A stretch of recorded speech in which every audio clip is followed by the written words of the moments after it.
Kisah percintaan Panembahan Senopati dan Nyi Roro Kidul merupakan salah satu kisah fenomenal dalam khasanah kebudayaan Jawa. Saking fenomenalnya, kisah cinta ini bahkan membuat peneliti LIPI tergerak untuk menelusuri jejak bencana. Kenapa bisa begitu? Biar nggak penasaran, mari kita simak dulu kisah Panembahan Senopati dan Nyi Roro Kidul. Panembahan Senopati merupakan pendiri Kesultanan Mataram. Sebelum mendirikan Kesultanan Mataram, Panembahan Senopati memiliki kisah cinta dengan Nyi Roro Kidul. Untuk diketahui, Panembahan Senopati merupakan anak angkat dari Sultan Kerajaan Pajang Hadiwijaya. Ia diangkat anak sebagai pancingan agar Hadiwijaya bisa memiliki anak. Namun, pada suatu saat, Panembahan Senopati memilih berpolitik dan ingin membentuk Kerajaan Mataram. Sementara itu, Nyi Roro Kidul adalah putri kerajaan Sunda Galuh yang membuat kesal ayahnya karena terus-menerus menolak pinangan raja dan ksatria dari sejumlah kerajaan yang ada di Jawa pada masa itu. Semasa hidup di kerajaan Sunda Galuh, Nyi Roro Kidul bernama Roro Sawedi. Lantaran terus-menerus menolak untuk dinikahi, sang ayah menanyakan apa maunya Roro Sawedi. Dia pun mengungkapkan bahwa keinginannya adalah ingin hidup abadi. Oleh karena itulah, sang ayah tidak mengizinkan lagi Roro Sawedi hidup di keraton. Dia lalu pergi ke selatan Jawa sampai pantai Parangkusumo. Di sana dia bertemu dengan dewa dan meminta agar hidup abadi. Sesuai dengan syarat yang diberikan dewa, Roro Sawedi setuju meninggalkan raganya dan meninggalkan rohnya saja.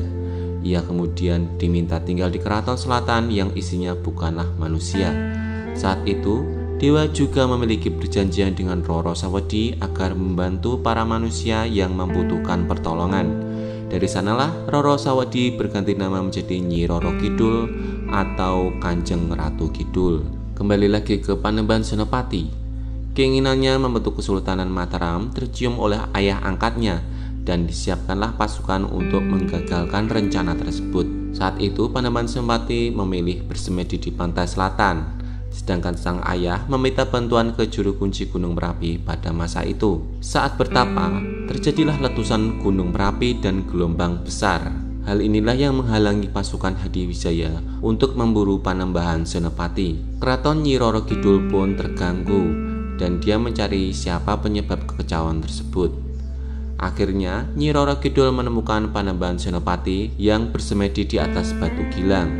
Nyi Roro Kidul meminta Panembahan Senopati untuk menghentikan semedinya. Namun siapa sangka, percintaan pun terjalin di antara keduanya. Dan akhirnya, Panembahan Senopati dibantu pasukan Keraton Kidul mengalahkan Kerajaan Pajang.